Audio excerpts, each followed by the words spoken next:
So this was a very collaborative project. I did the bulk of the work from, in terms of thinking about the concept, but this was a very participatory experience.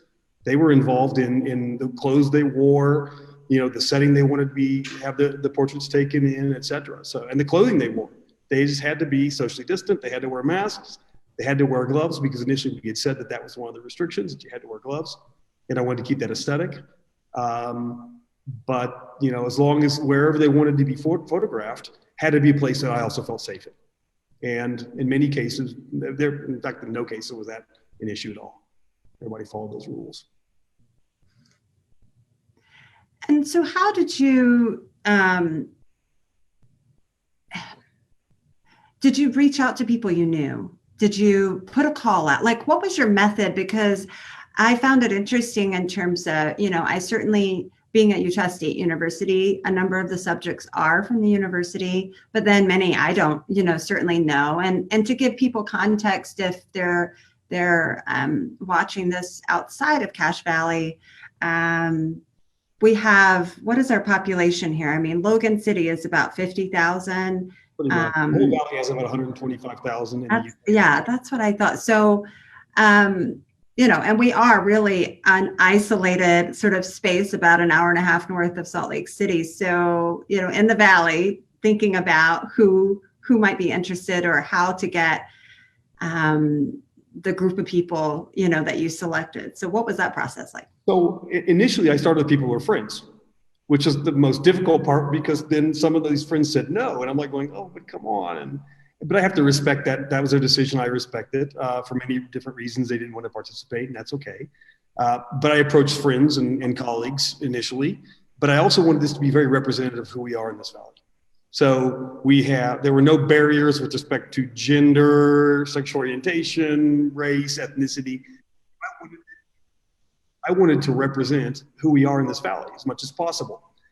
So granted, a significant number of people who work in the valley are related one way or another to the university, but I wanted it to be bigger than just that because I think Cache Valley is bigger than that. So we have people, from a vast set of walks of life, many who are friends or people I know.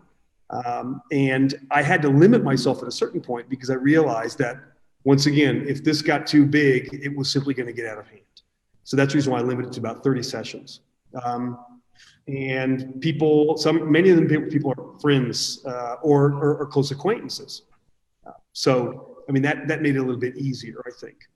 So it wasn't this very scientific selective process because I thought that would kind of, the relationship I had with people was going to be much more comfortable if they knew me and I knew them. I thought that was an important point. So they would, in essence, allow me into their pandemic world.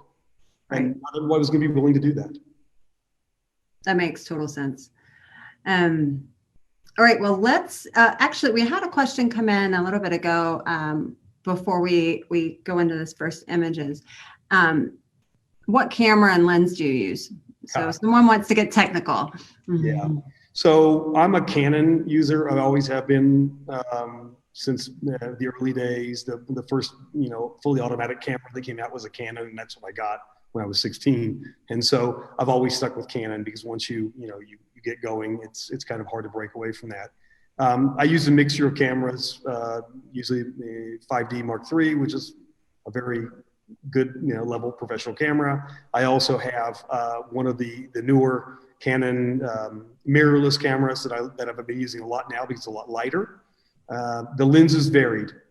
Usually, depending upon the circumstances, some of the people wanted to be photographed, for example, inside. And I said, I want this to be natural. I don't have to use a flash. So we have to use the lighting that's available. So if we're going to be inside, we have to work with the lighting. In that case, I was shooting a very fast 35mm 1.8 lens so that I could get, as much ambient light as possible. But in many cases, I was using different variety of lenses, some fairly compact zoom lenses, pretty fast also 2.8. So that was the bulk of the equipment I was using. Carrying it around in my little carry-on that I have for my camera gear. Yes, photographers I've found, and I'm married to one as well, in terms of equipment, that's, a big component, and like to talk about what they use to get the results that they get. So and once you get comfortable with something, you stick with it. That's the thing, I think, unless there's something that's so revolutionary that you have to kind of try out a different brand. But I've been pretty happy with Canon. I don't think it'll change. All right, well, let's look at these photos that I selected. So this is one, and we used it. So just so that everyone is aware, in case you're wondering, yeah. So JP is in the gallery in his exhibition, and I am in my office. We're both at the museum. And the reason is I have a 4-year-old and he has 2 dogs at home. So we decided in Zoom world.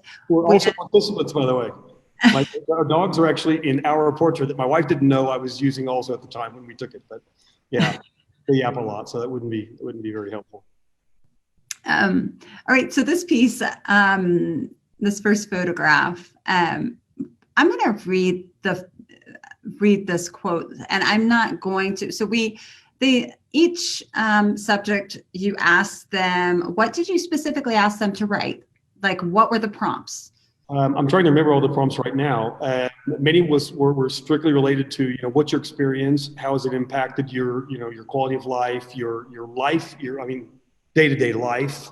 Who are the people who've been around you who have been able to make your experience easier during this pandemic? They're all related to that. And I want to mention something that's really, I think, important, is that I wanted to make this bilingual because it reflects not only who I am, but also an increasing number of people in our valley. We have a number of Spanish speakers in the valley, and I did not want language to be a barrier in terms of that. So all the people who wrote in English, I translated into Spanish. So if you visit the museum in particular, we have all of the quotes in English and Spanish from all the participants. So they wrote in Spanish, I translated into English, and vice versa. Some people decided, even though English was not their first language, which is the case of the first individual here, Lucia Martin, who's from Spain. She wrote in English because she wanted to challenge herself to write in English. It was very, very well expressed. So do you want to go ahead and read the quote, and then I'll kind of explain some of the background afterwards? Yeah. I selected black and white colors because I did not want to put the focus on me. I wanted my family to be the main visual impact of the image, reflecting how they have positively supported me and one another. I see everyone specially disturbed by the lack of normality. Human beings like to believe they need schedules, success, progress, work promotions, and so on. However, this crisis has shown that we need none of that. Social relationships are the true pursuit of happiness. We might lose our jobs in a crisis like this one, but if we have our family and friends, we will embrace the struggle with a much better positive perspective. In other words, our hearts will rapidly heal. Nothing hurts more than a human loss. We should take good care of those relationships and not take anyone for granted in our lives.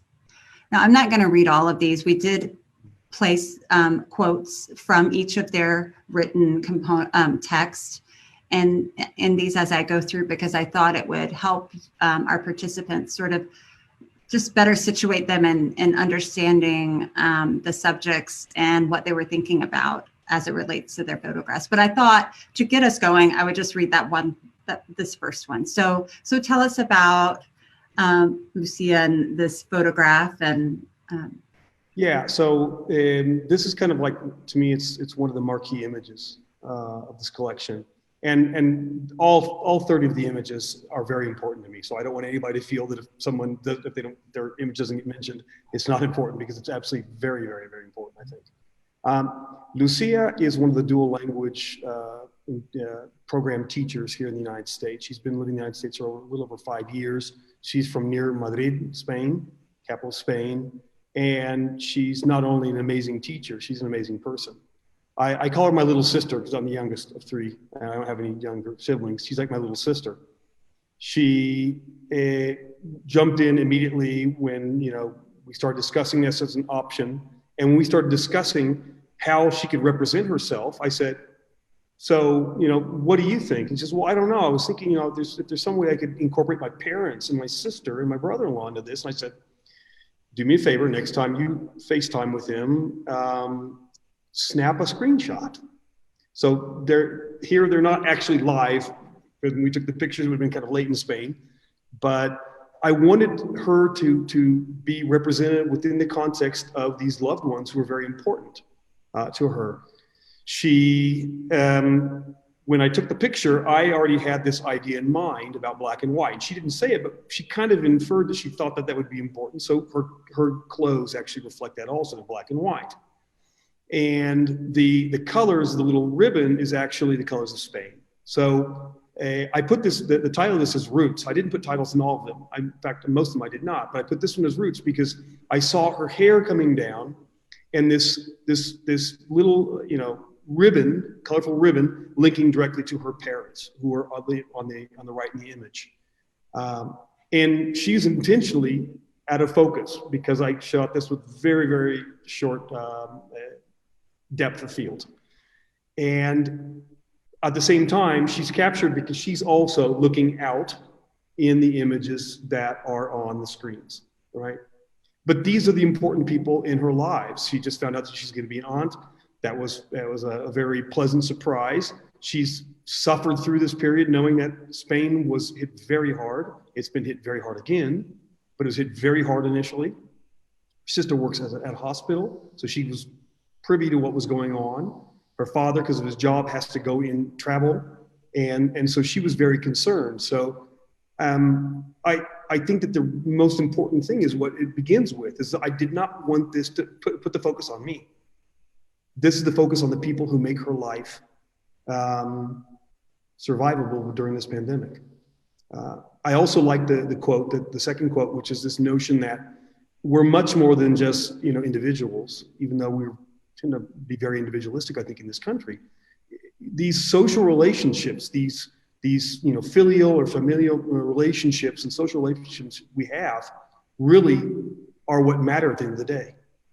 One of the other quotes she talks about, the being in the kitchen, and that the kitchen is the center of the Hispanic world in many cases. It's not only the warmest part of most houses, but it's also the affectively warmest part. And so taking this picture, I thought was, and creating this picture in this way was a very collaborative project because I already had in mind what I was going to do. I sent her this only in black and white to look at as a proof, and only in color. I said, so what do you think? She had seen some other images that I had done where I desaturated images to highlight certain aspects. And she said, remember that picture you have from Bangkok in the train station of the Buddhist monk? And I said, uh-huh. She says, could we do that? And I said, here it is. I'd already been working on it. So it was really amazing, this one-mindedness that we had when we were creating this image together. And I thought that this is one of the marquee images, which is the reason why it's right here too, between the didactic here.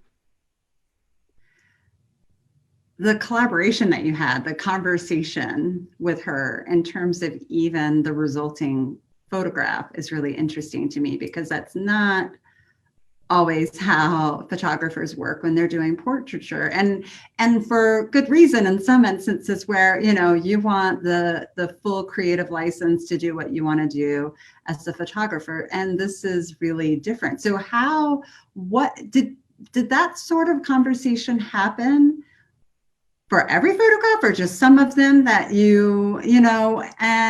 and when it did, how did you feel? Like, what was that like for you, to let go of some of that ownership, right? I think. Yeah, well, it's funny because they also had to sign, everybody but one person signed, or at least basically saying, you can do whatever you want with these images and the text that I use, because eventually I'd like to work on a book project on this.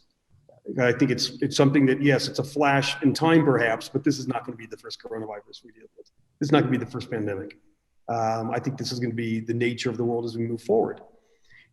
But signing away their rights was very interesting because I don't think many people looked at those really carefully, and I would never violate what I think the people expect or hope to see in the image.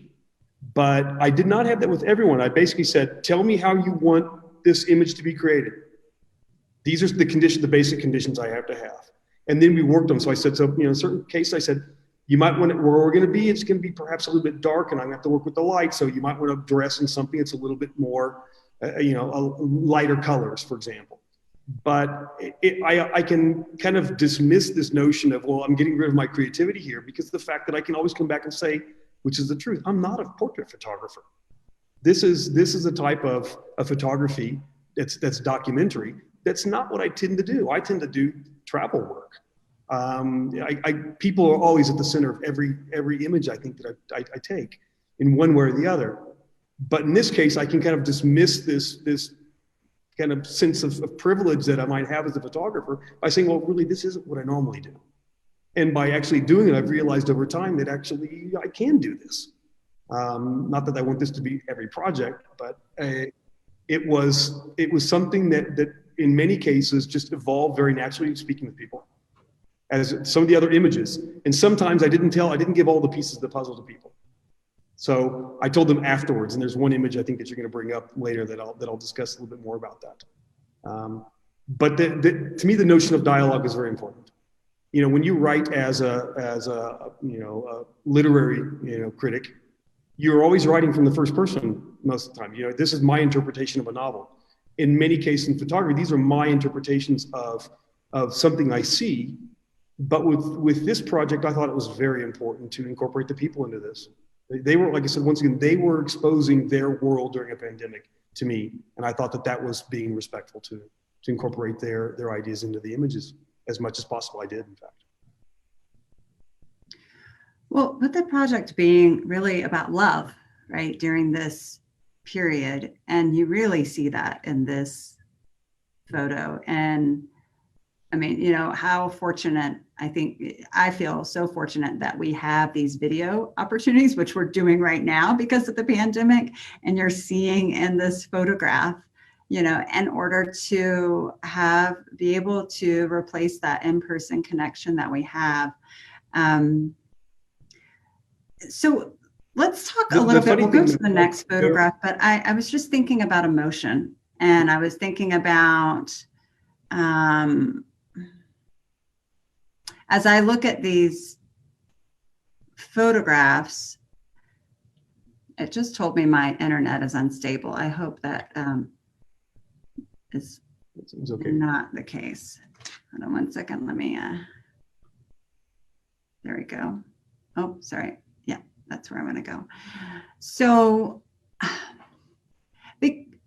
because each subject was informing how they wanted to be portrayed, it allowed them to also bring to the photograph I'm making some assumptions here, so you can correct me if I'm wrong. It allowed them to bring their own emotional sort of feelings about this to the photograph. Do you feel like, what was that sort of, there's a level of calmness I feel like in these photographs, which is kind of interesting to me.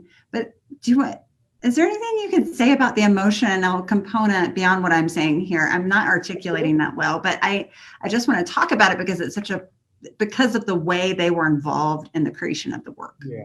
So that's also something I wanted them to have a sense of ownership to this. And because once again, like I said, they're letting me into their world. I think that I owe them that. And so when I saw the responses, there's some responses, some of the images I don't think we'll have time to see tonight, but some of the responses, one in particular, hit me so hard. I saw it when it came in through the response form that they used. I saw it and I read over it and I said, I've got to come back and actually pay attention to this because there's a very profound story here. And it's about a young boy who is interested in war history. And so he was wearing a gas mask on campus and was followed, and the police came and finally went to speak with the mother as to why is this young boy, your son, walking around with a gas mask. And so that gas mask was incorporated into the image because it means something for him in terms of his interest, but it also means something on a broader scale. It's representative of how I think many people feel right now, is that we are facing something that is probably as potent as mustard gas would have been in the First World War, right? And I found that people also were bearing their soul and saying very honest things. I was amazed by the frank nature of the responses, because some people could be more guarded. Some people, I know them, and so I can read into their responses and know that there actually is a significant amount of emotion, although it may not be apparent because other people don't necessarily see that. But the sense of ambiguity in their responses really allow us to interpret them in that way, and kind of think about different readings. In the case of this image, this is once again a perfect example of how this is a participatory experience. These are dear friends.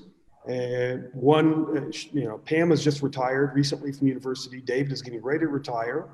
Their plan was to be in Christchurch, New Zealand, the last day of that he has to work, even though he'd be on vacation or with annual leave, to celebrate his retirement, because his oldest daughter lives there, and she's got her daughters there, so their grandchildren are there. And so Pam, mentions this in her responses, that one daughter lives locally, and she really hadn't been able to see her because of the pandemic, and the other one, she wasn't actually going to be able to. She didn't know when she'd be able to see the other daughter. She still doesn't know when she'll be able to see her grandchildren.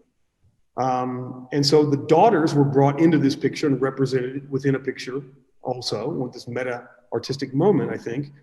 But also, they came up with this idea of the American Gothic. They wanted to kind of emulate the feel of American Gothic. And so, David is an agronomist. He's a wheat breeder. He is out in his fields. He also said that, he said he feels safe in his field. It was his moments of solitude were out in this field where he does his research, right? And so he's doing social distancing. He's also doing that as part of his job, right? And he has some very tender statements about, his grandchildren. He was reading the latest novel, from what was it, the series? I keep saying Lemony Snicket's. It's not that one. It's Harry Potter. There was a novel that was put out. So he was recording these and recording them for his granddaughters who live in New Zealand, 19 hours ahead of us. So that, once again, I think that kind of speaks to this idea that this was an experience that we were sharing together, but they are also being very honest about how they felt about the situation, right? Now, maybe I don't just sound arrogant. I kind of like my picture a little bit better, but obviously it's pretty important artwork. I'm not gonna question that. I just wanted to bring this up to show the reference to the American Gothic. This is the painting by Grant Wood from 1930, and he did stage this painting. I think it was his sister and a dentist in his town. But anyhow, I just, so that where, and so the subjects of your photo chose that as their reference. So I think it's to me it shows two things about these friends in particular, is that they're both scientists, but they have this really profound feel for art and literature. They're readers they read everything. David in particular is the one who's always curious. He's always Googling things. You ask him, well, he'll Google, speak to his phone and get the responses to the answers, he's the questions he's asking. And so there's almost this cheeky nature also here, right? I'm going to emulate American Gothic. This is the world we live in. The bad thing was, once I got back in, I started thinking that there's something wrong with this image. What is it? And I immediately realized it, and I texted him. I said, you had the pitchfork in the wrong hand. And he goes, I know. So that was also something that only one time that we thought that we were going to have to do a reshoot of something, and we ended up not using those images anyway. But that was, once again, I just think it's a lovely picture of them, and it shows once again who these loved ones are. The parents chose not to have the granddaughters, and that's fine because they're minors. But they allowed this picture of these daughters, and we know their daughters too. And so being able to incorporate them into the image, I thought was very relevant in their case. So those are the people they're around, right? And David is a person who loves to have people over. So for him, this is not easy. He is, a very social person. He loves to have people over at his house. And this has not been easy for him at all. So is one of the struggles and the realities, I guess, that we have to live in. There was a question that came in before we go to this next image. How many photographs did you do of each subject? So there were 30 sessions, and I ended up with over 4,340 images. And I took that for different reasons. I mean, I knew that there was going to be one key image that I was going to want to use, but I also wanted to have this thinking, all right, so if in the future I can develop this into a book, I would like to do that with other images of them from that session.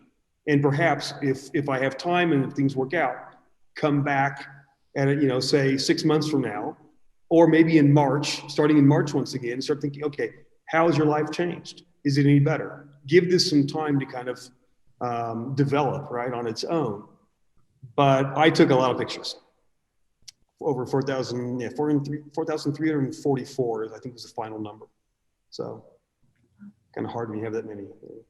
Make your choices here and there. Well, this one's a little different than the previous two. So tell us about, you know, this subject very well. Yeah. So this image is of my son and his significant other, his girlfriend, Berta. Berta came to the United States. She's a primary school teacher. She had just graduated, and she wasn't sure if she was going to get a job in Spain, and the opportunity came up to come to the United States and work as a teaching assistant through this program called the Amity program. And so very much by chance, and through Lucia, who's the first person image we saw, they met.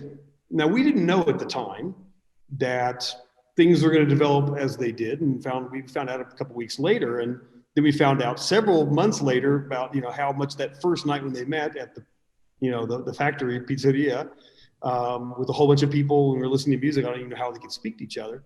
You know, they were falling in love, and we've spent an awful lot of time in Spain. Danny, our son, has grown up traveling around the world with us. He's bilingual. He's grown up that way, and so this relationship developed. But as soon as the shadow of COVID came in, it put things in a different perspective. The program she was on was very abruptly canceled. And so she was given the option to, you know, try to find another school that she could maybe work in as a volunteer, but they'd have to sponsor her visa or return to Spain. And at that point, this was about the 20th of March, it was bad in Spain. It was very bad in Spain. So we spoke, you know, with her and with our son, and we decided that I couldn't go out and do it. The only people I could have contact with were my wife and my son and his girlfriend, because we had contact with them during previous periods. That my doctor said, you have no problems with these people. You can't really have contact with anybody else. And so they ended up both kind of moving into our house, which is interesting because our son's lived out of our house for 5 years almost now. And they had to try to create their own space within a house that's not really their house anymore, which wasn't easy. It wasn't easy for any of us, but they took tennis as an opportunity to go out and be able to be active, but still be socially distant. So they would play tennis an awful lot. And so we had this image was taken, and they're young, healthy people. That doesn't mean they can't get hit by COVID. And so far, knock on wood, they're both very healthy. She did have to return to Spain, however, in July. And I'm glad that this image came up also because today's her birthday. So belated happy birthday to her, because it's already tomorrow in Spain, right? But something I asked him afterwards, and I sent them this picture, I said, did you realize why I had you positioned on different sides of the court? And Berta looks and she goes, well, I kind of wondered, but I don't know, because that's how we play tennis. And I said, no, this is foreshadowing. You guys are going to spend probably a significant amount of time apart. And this is something that you'll have to learn to deal with. You'll have literally an ocean between you. And so this tennis net is kind of trying to foreshadow that situation, right? They're still together and still on FaceTime all the time, but it hasn't been easy for them. It hasn't been easy for them at all. So I think that's the story kind of behind this story. She has gone back to Spain, and she got a job actually in the school where she went as a as a young girl, as a teacher. And she told us this morning that there are already other classrooms where there are a number of children who are already sick. They've already given a positive result in the test. And so it's a very difficult time, and it's coming back with vengeance, I think, in Spain in particular. So I'm thinking about, this photograph was taken June 4th, and now it's October 17th. And, 2020 is definitely a year none of us will forget. And between June and October, there's a lot of time that has passed, and there's a lot that I think we all, don't realize how much we've adapted. I'm thinking about looking at this image. They're wearing masks. All of the subjects, as you photograph them, are wearing masks, but people still are, but to a much less degree. People were still getting used to wearing masks, right? And I've come to the conclusion, I think it takes America like 6 months to adapt to something. Like, it's taken us about 6 months where like mask wearing has, I don't know, it seems normalized, at least for me. But at this time, when you took this photograph, it wasn't. It was still something we were all creating as a habit. And then I'm also thinking about how archivally, as a museum, we collect things, and art is, whether intentionally or not, art is a reflection of a time and a place, of that, through the lens of that artist's lens, metaphorically, not literally, but literally here, I guess, the photographic lens. And so, so that's what, we really are. Art is can be this sort of time capsule, I guess, if you will, and how these photographs are going, and 5, 10, 30 years, the time capsule, like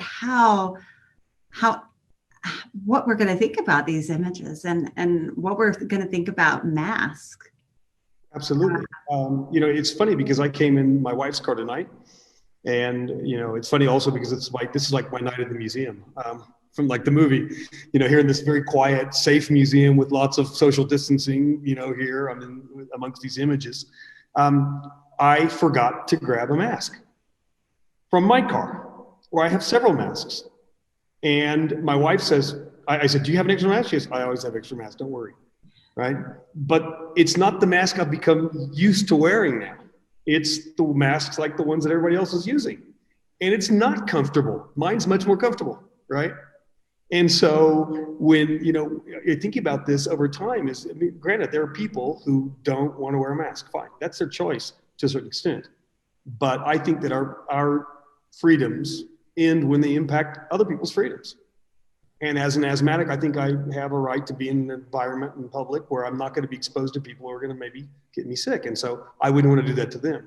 That's the political side, the ideological side of this. And actually, I made that in a statement in my own response, because I'm also in this as a subject, right? That, this is bigger than simply, well, this is my freedom, right? We have speed limits. We have to wear seatbelts. You can't smoke in an airplane. We have all these legal components of our existence that limit our freedom in one way or another. In this case, if we all will wear masks, this has been proven even by the CDC, that it will minimize the probability of us getting sick. It's not going to necessarily be this silver bullet that's going to get rid of the option, or the opportunity, but it does make I think, a significant impact. So, and this was always in the back of my mind, but yes, we've normalized this in many cases. We still forget every now and then, but we've normalized it overall. It's become normal that we don't go out and hang out with our friends. When I go to the supermarket, it's usually very early on Sunday morning because there aren't that many people. It's a big supermarket. So I know that there's lots of space around me. And every now and then I catch myself going down the wrong direction of the aisle and I back out, but I find most people don't. So, how we survive this is going to have to be as a collective effort. And I'm glad you brought up this next image, because imagine putting a mask on a 2-year-old who's in his terrible twos. Well, I was just thinking, really, habits, like on the one hand, it's become mostly habit for us, but how long does it really take us to have a habit like, it, or will it ever? And yes, watching this family and struggling, and the kid in front of them, down below, sort of staring at you wide-eyed. I want to just, we were talking about habits. I think, just shifting a little bit, and then I want you to tell us about this photograph. But the quote in the middle, we try to occupy our time creating routines with the little ones, routines. When everyone, if they, when we were all staying at home, trying to imagine, without just losing ourselves, like trying to have some sort of routine. Music at home helped us a lot. We go for a walk daily. And finally, a sense of humor is always present in our home. I think in terms of habits, it's, and this, they're taking it's taken outside. You can see Cache Valley mountains right in the background a little bit. We're fortunate to live. I mean, there's so many beautiful places, around the world, but people have really embraced a lot of things even more in terms of forming new habits or taking them more seriously, I think. So there's some silver linings, right, with these habits that and these adaptations that we've had to make with this experience. So with that, tell us about this family and this. Well, if I can address that really quickly, yeah, I think that's something that's also important. I mean, this is an opportunity for us. We can choose to look at the pandemic as this scourge upon our society, or we can say, wow, maybe we can learn from this. And I'm hopeful, even though the pessimist in me says, yeah, don't get too hopeful. But I am hopeful that we actually will rethink how we live our lives, who are important in our lives, what we do, what is important in our lives, what are the routines we should keep, what are the routines that we should get rid of.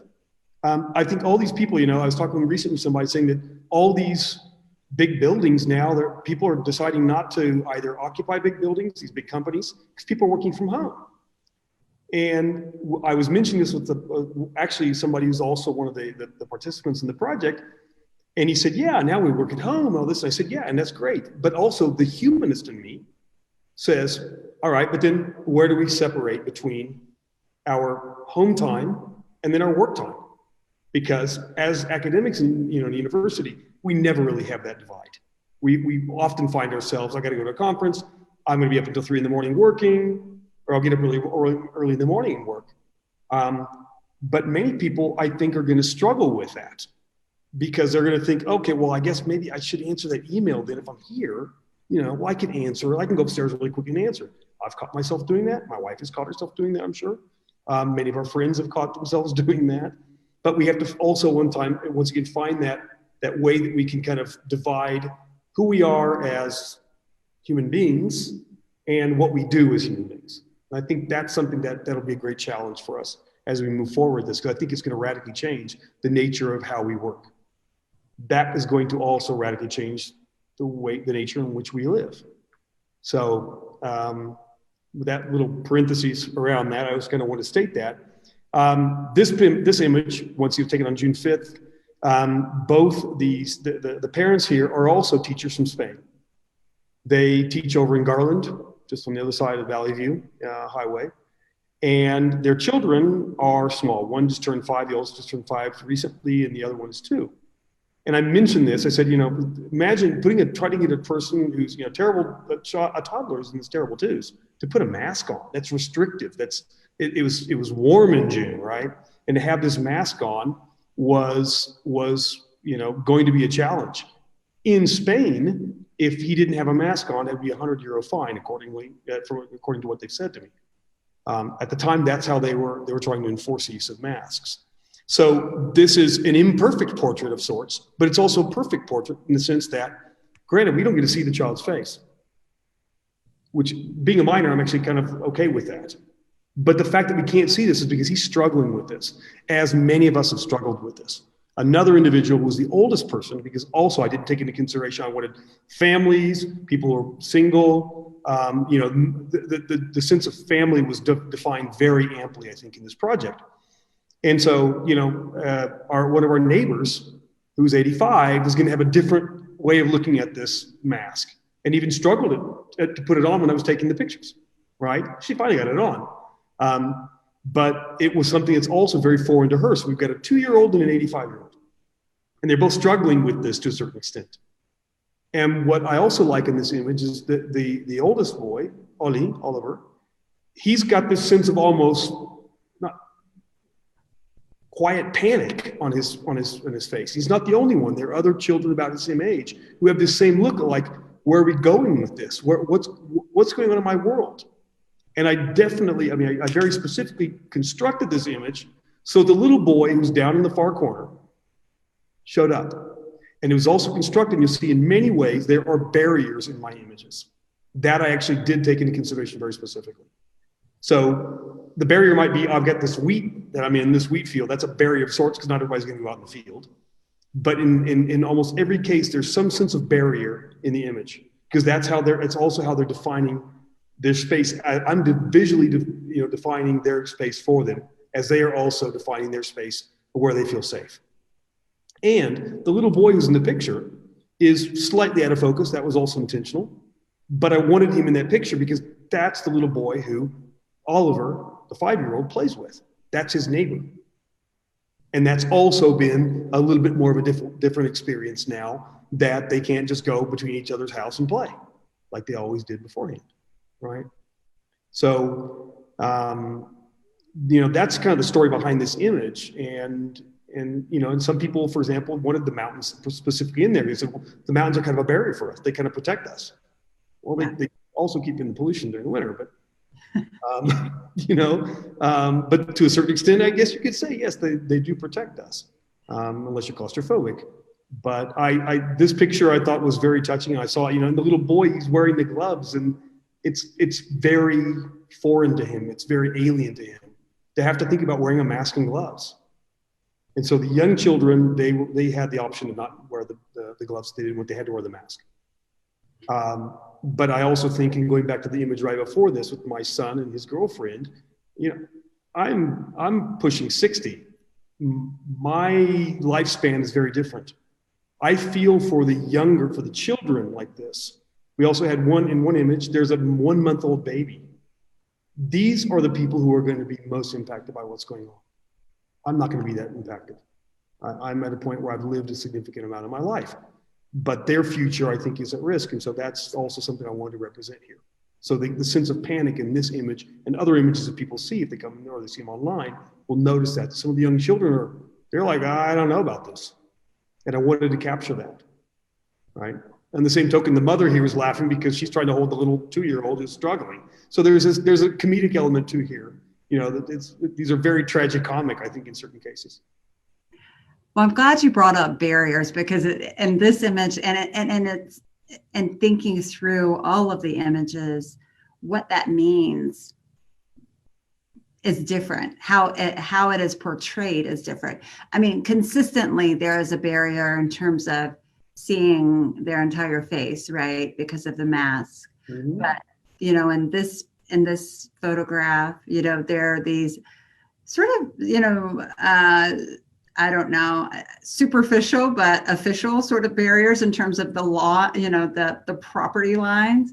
Yep. And, if we're thinking about a virus that's airborne too, like the idea of containment and that sort of angst that we all have in terms of, air and space when we're in particular more inside. Tell me about something I was going to mention is there are these other fences also. So the fence, you have the barrier up on the deck, but then you have the fences that are also barriers, as are the mountains, the trees, etc. Yeah, that was something that I very consciously wanted to incorporate in some way to almost everyone. Either that, or it's a transparent barrier because you're so far away from everybody else that's your barrier. Your social distance is so significant that is your barrier. That's your bubble that you live in. So why Tell me about the gloves. Was that a choice that, yeah, tell me about the thinking of gloves. Yeah, so initially when things started, they actually recommended the use of gloves. And so when I was coming up with the concept here, I specifically chose to make sure that, I said, you're gonna have to wear gloves. Unless they're children or babies or whatever, they're gonna have to wear gloves.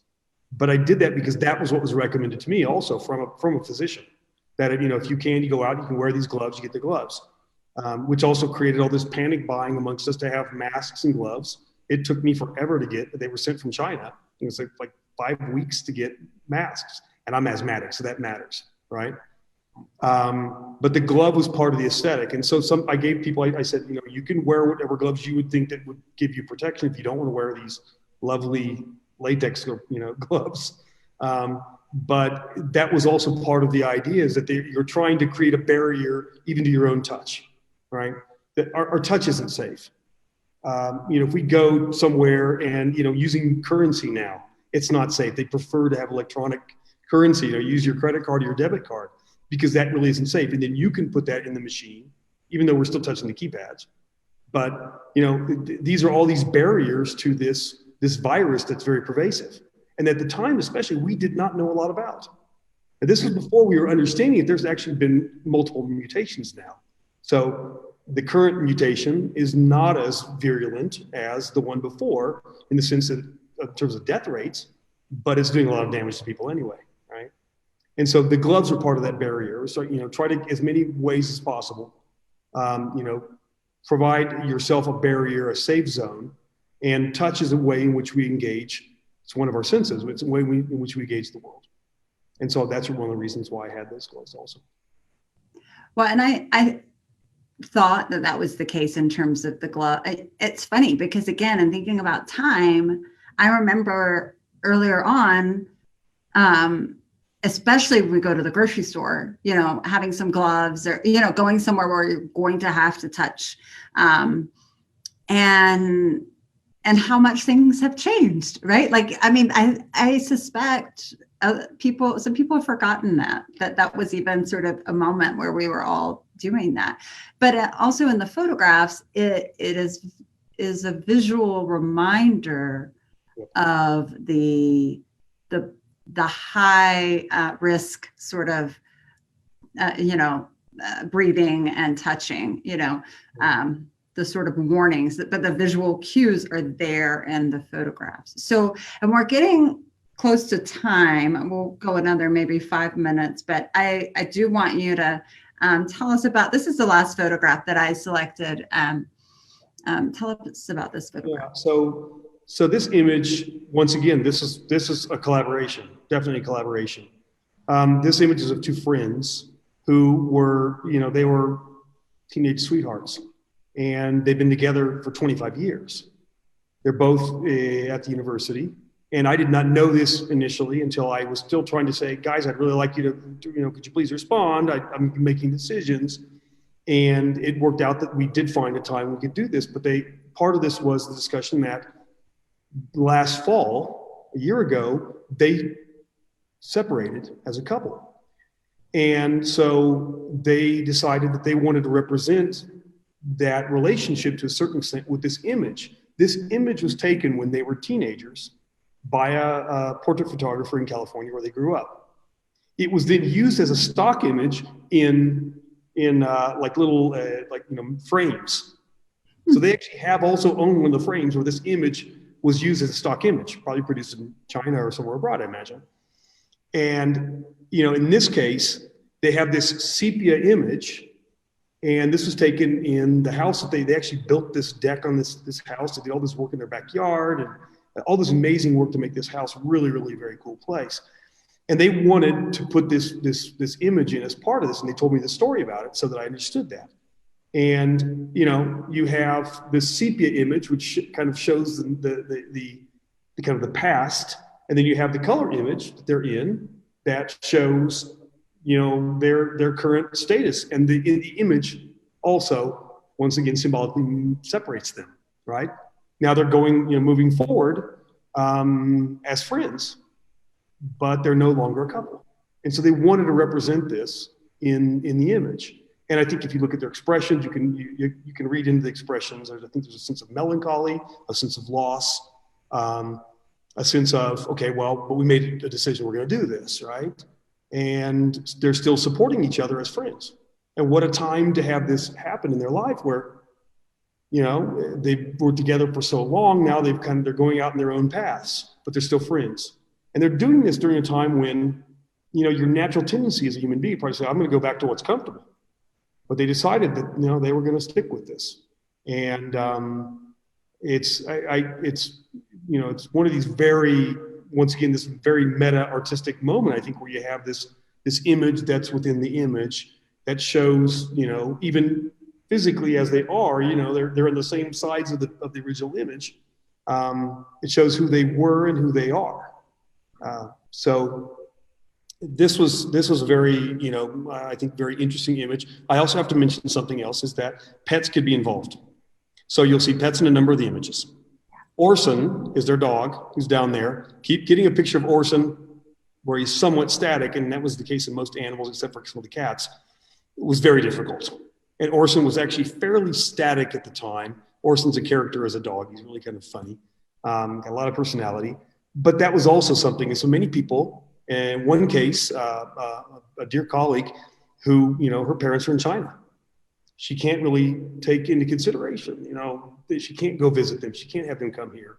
She did not want to include an image of the parents because that has a different meaning in their culture, that they've passed away. And so she couldn't do that. She was constrained.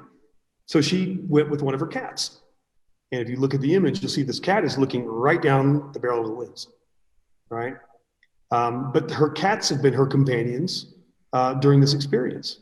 And so I think having animals in there is very important. And even in my own, my two yappy Yorkies are in there, and they were actually fairly calm as we're doing these pictures.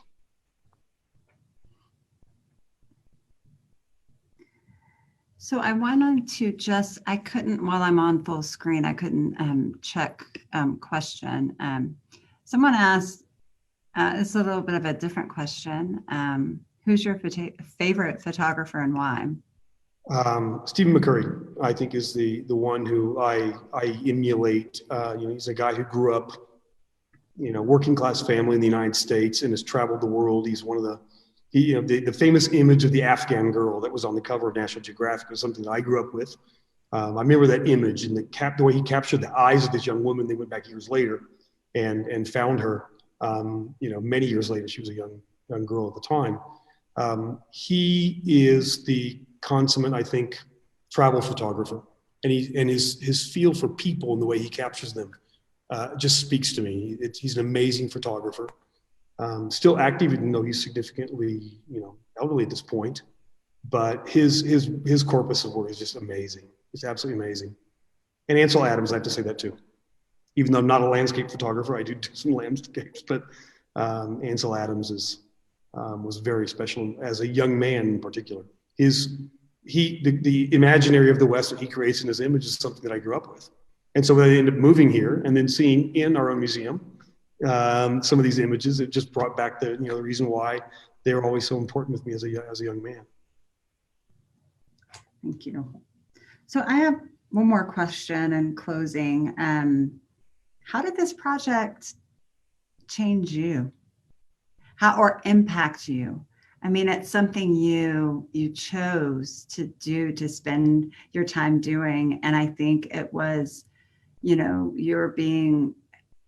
I think artists are often very good at, you know, being vulnerable in different ways, right? And whatever is true to them in terms of what that means. But this is a little different. The way this project is a little different because of just where we are and how you went about these photographs. So yeah, how did it impact you? So I've thought a lot about that. And first of all, I have to say that I feel this incredible sense of gratitude. All these people allowed me into their world at a time when it was difficult. And some of them they're immunosuppressed, they've got issues, and they allowed me into their world with the conditions, obviously, but they allowed me into that, and they were willing to bare their souls in many cases. Especially in the statements. Their statements are very powerful. So people get a chance to read them. They're very powerful statements. So I think that it has impacted me in the sense that I feel great gratitude. I feel very humbled by the fact that people allowed me to do this. And the support I've had in the university, the museum, you personally, the President Cochran actually put us in contact. I feel great gratitude for everyone who's allowed me to bring to fruition this project. I think it's also reminded me, it's a constant reminder that each and every day is bloody precious. And we tend to forget that when our life is as hectic as it has been. And it's a reminder, every time I see these images, every time I think about this exhibition, I'm reminded of the fact that we have a very fragile world in which we live, and the people who surround us, who make our lives better and whose lives we make better, are ultimately infinitely more important than a lot of the very futile things that we try to achieve. And I'm reminded that every day. I'm a Buddhist, and I believe in the present moment. And I've really was reminded me of the value of the present moment in this project. That this is what we have. This is what we have right now. And these are the people who are around us, and whom we love, and who love us. And they need to be at the center, at the core of who we are, as a society and as individuals. So I'm reminded of that every day, thinking about this project. Thank you for sharing that. I think, and thank you for choosing to spend your time, which all of our time, as you're saying, is, I think we've become even more aware if we're taking advantage of and not paying attention to how we spend our time. I think that's another sort of outcome of this, or an evolving outcome with the pandemic. But I just want to thank you for choosing to spend your time and capturing members of our community, and the considerations that you took in these photographs, because for many years they are going to be important, not just for your own family as time passes, but to share. Just think, and generations has passed. They need to, so I know you're working on a book project, and we've talked about that. So I hope that can happen. And these definitely need to be in a collection and archived. And there's some other projects that people have done. I mean, I think as we started out this talk, I mentioned that, artists are creating things inevitably as a response, and in a specific place and time for them personally, and contextually what's happening more broadly. And we can't, authentic creativity can't separate itself from that. And this project so poignantly sort of brings that awareness, I think, as a viewer. And I really appreciate that about this work. So, and with that, I think, let me just make sure we aren't forgetting any, it looks like a couple of thanks from people in the chat. I just wanted to make sure I didn't miss any other questions. And with that, I just want to thank you. And I want to let everyone know that next weekend, we have another artist forum, as I mentioned, and it will be featuring, focused on our exhibition, Women, Abstraction, and Surrealism. And two artists, Jackie Den Hartog and Ava Kwong, will be joined by two poets, Britt Allen and Mary Ellen Greenwood. These are both local poets who wrote poetry about the artworks that are on view. So that'll be a conversation I'm looking forward to. Bolton Colburn, our curator of collections, is going to moderate that for us. So please join us for that. And I think that'll be it for this evening. Thanks everyone who joined us. And thank you again, JP. Thank you. It's been a pleasure.